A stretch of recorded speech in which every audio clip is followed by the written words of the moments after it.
Corona के लिए हमारे द्वारा कोई उसका अप्रूवल नहीं दिया गया है। अभी भी कुछ लोगों को जिनका हाजमा डॉक्टर साहब ठीक नहीं, उनको शायद ये बात डाइजेस्ट नहीं हो रही होगी कि ये कैसे हो सकता है कि 3 दिन के अंदर 69% रोगी नेगेटिव हो जाएं।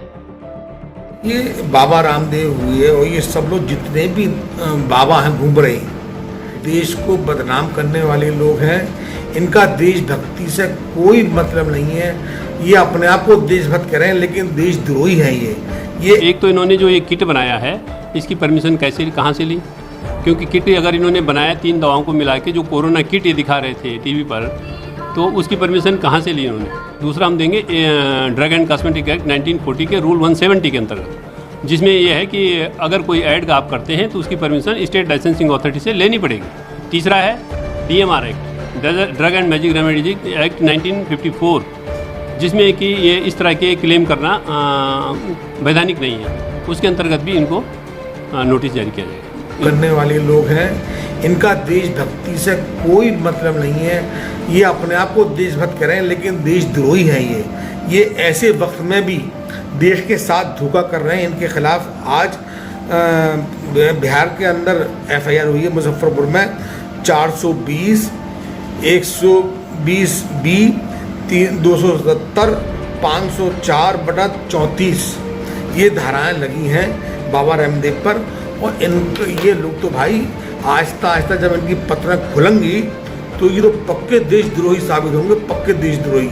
ये आहिस्ता आहिस्ता मेरा ऊपर वाला सब खोल लिया है। इसी आदमी ने सबसे पहले इल्ज़ाम लगाया था किस पे? जमातियों पे। क्या अब जितने भी कोरोना में निकल रही, क्या ये चुपचाप से जमात में जाती थी पहले? ज़रा मालूम कर लो भाई। ऐसा तो नहीं है कि इन्होंने धर्म परिवर्तन कर लिया हो, चुपचाप जमातों में जाती हों और जमातों से ले आई हों ये कोरोना। जवाब दें।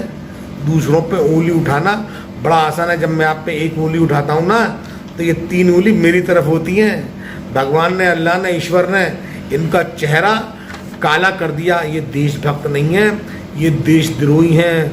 बाबा जैसे लोग, जितने भी बाबा हैं, चाहे बाबा रामदेव हों और जितने भी बाबा, मेरी बाबा के नाम से मेरा मकसद समझ रहे हो तुम, ये सब देशद्रोही हैं। इनको देश से कोई मतलब नहीं है। क्या आपको सरकार से उम्मीद है कि इनके विरुद्ध सख्त कार्रवाई होगी? अरे ये सरकार किसकी बात कर रहे हो? ये सरकार है कोई? इस सरकार के कर्मों का फल जनता को भुगतना पड़ रहा भाई। ये कोरोना जो आया ना, इनके ही कर्मों की सजा मिल रही है।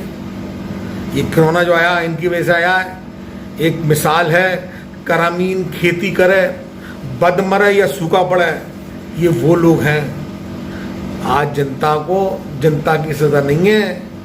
जो जनता ने इनको वोट दिया था उसकी गलती की सजा मिल रही है आज जनता को।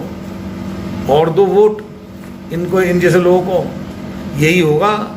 ये तुम्हें बेचेंगे कोरोना के नाम पे, तुम्हारा खून चूसेंगे। दवाएं बना रहे हैं और दवाएं पास नहीं हुई सरकार से, उसके बाद में ब्लैक अरबों खरबों रुपए की दवाएं बेचने शुरू कर दी। तो मेरे दोस्तों, भाइयों, इनको पहचानो और देश को उसी ढर्रे पे लेकर आओ जो आज से 30 साल पहले हमारा देश था। हिंदू, मुस्लिम, सिख, ईसाई सब भाई भाई। बस देश चलेगा इसी नारे पे।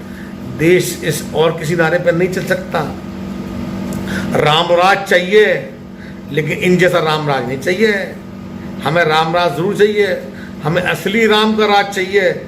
ये नकली राम के भक्तों का राज नहीं चाहिए हमें। ये नकली राम के भक्त हैं। हमें असली राम का राज चाहिए। जो असली राम थे उनका राज चाहिए हमें। क्या आपको उम्मीद है कि पतंजलि के सभी प्रोडक्ट पर जांच होगी?